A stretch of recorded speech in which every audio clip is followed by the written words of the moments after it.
Welcome back to We Talk Boxing, and today I'm going to be giving you my pre-fight breakdown between Terence Crawford versus David Avanesyan, which is taking place this Saturday, the 10th of December. Now, before I continue, please subscribe, like, and comment for more boxing-related content and help us grow this channel even further. So, this fight will see both boxers go into the fight with good boxing records. David Avanesyan is currently 29 wins with 17 KOs, 3 losses and 1 draw to his name, whilst Terence Crawford is currently 38 wins with 29 KOs to his name.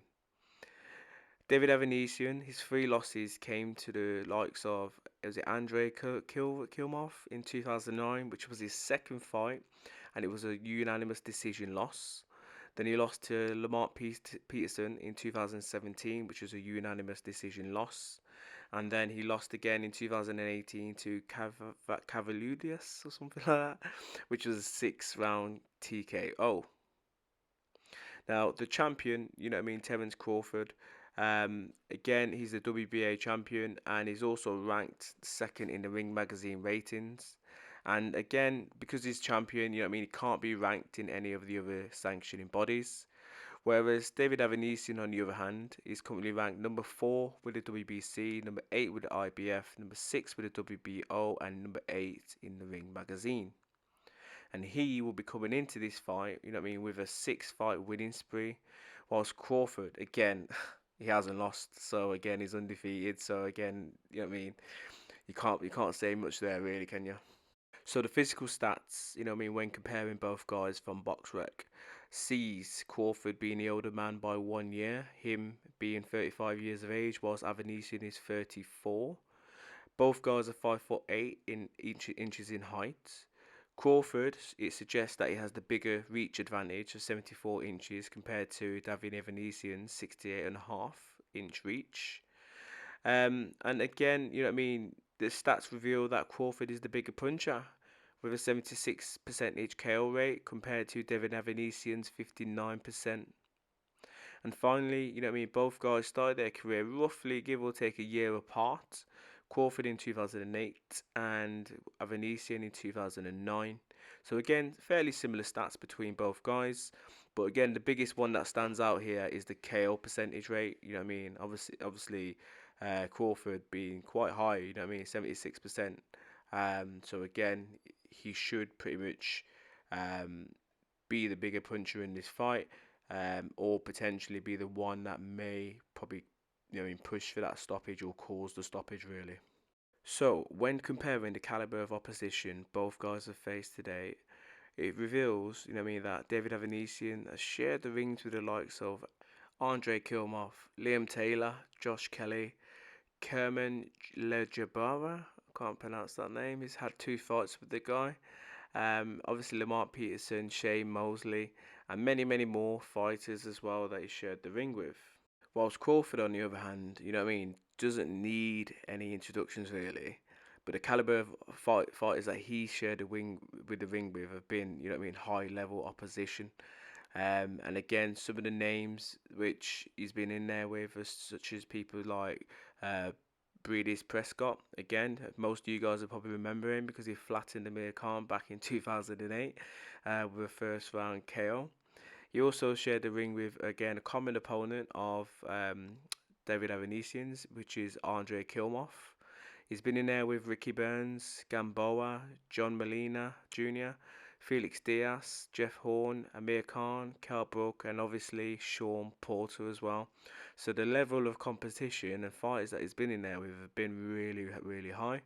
Again, so doesn't really need any sort of, introductions really. But again, his KO percentage says it all, and he's stopped most of these guys as well, and some of them are some big names on his record as well.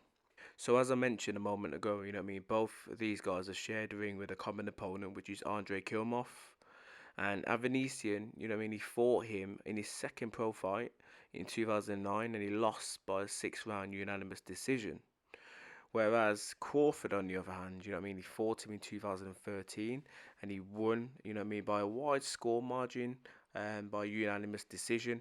And it was a very quite competitive and easy fight for him, really. Now, another interesting fact, you know what I mean, is that this will be Crawford's first fight this year. Do you know what I mean? And his last fight was against Sean Porter back in November 2021. And prior to that, you know what I mean, his other fight as well was against Kell Brook in November 2020. So he hasn't really been the most active of welterweights, but yeah, I mean the high caliber fighters that he's been in there with have been quite high, and it looks as if he loves fighting in November. Whereas David Avanesyan, on the other hand, you know what I mean, he fought in March this year, winning by a first round TKO victory. But prior to that, you know what I mean, that victory, he fought Liam Taylor back in October 2021, which was a second round TKO as well. So again, he's had a couple of fights. Okay, so you could kind of say he's probably been a little bit more of the active fighter between the two guys, but not by much realistically. Now, I see this fight being a closely fought contest, you know what I mean, in the earlier rounds, as we all know that Crawford isn't the fastest of starters, and David Avanesyan can potentially, you know what I mean, have some success within maybe the first, second rounds of the fight. However, I feel as if once, you know what I mean, Crawford pretty much works out his style, do you know what I mean, engages the distance, then I only see this fight pretty much going one way, and that's in, you know what I mean, in Crawford's way, really. Um, but I feel as if, you know what I mean, Crawford's just going to be too slick, too tricky for David Avanesyan. And again, you know what I mean, with his power punching, um, I, I honestly feel as if there's going to be some sort of knockout. And again, you know what I mean, it's going to be quite comfortable for him really, because realistically the high level of caliber that he's been in there with, I can't really see, you know what I mean, David Avanesyan causing him too much harm. But you never know. Boxing's a funny game, and anything could happen. But as long as, you know what I mean, Terence Crawford is, you know what I mean, professional, and he's done his training prep prior to coming into the ring, I see it being a quite clear and comprehensive victory for Terence Crawford. And you know what I mean, tricky fights like this, I don't really like to give a prediction, but I feel as if, you know what I mean, this fight, you know what I mean, would probably be finished within 8 rounds, and I feel as if it would be a stoppage by, you know what I mean, Crawford. I feel as if he will get that stoppage within 8 rounds. But anyway, you guys can let me know your thoughts. Do you know what I mean, in the comments below? How do you see this fight going? Who do you think's gonna win, and by what method? Stoppage, KO, points? Let me know in the comments below. And as always, please subscribe, like, and comment for more boxing related content. Bless.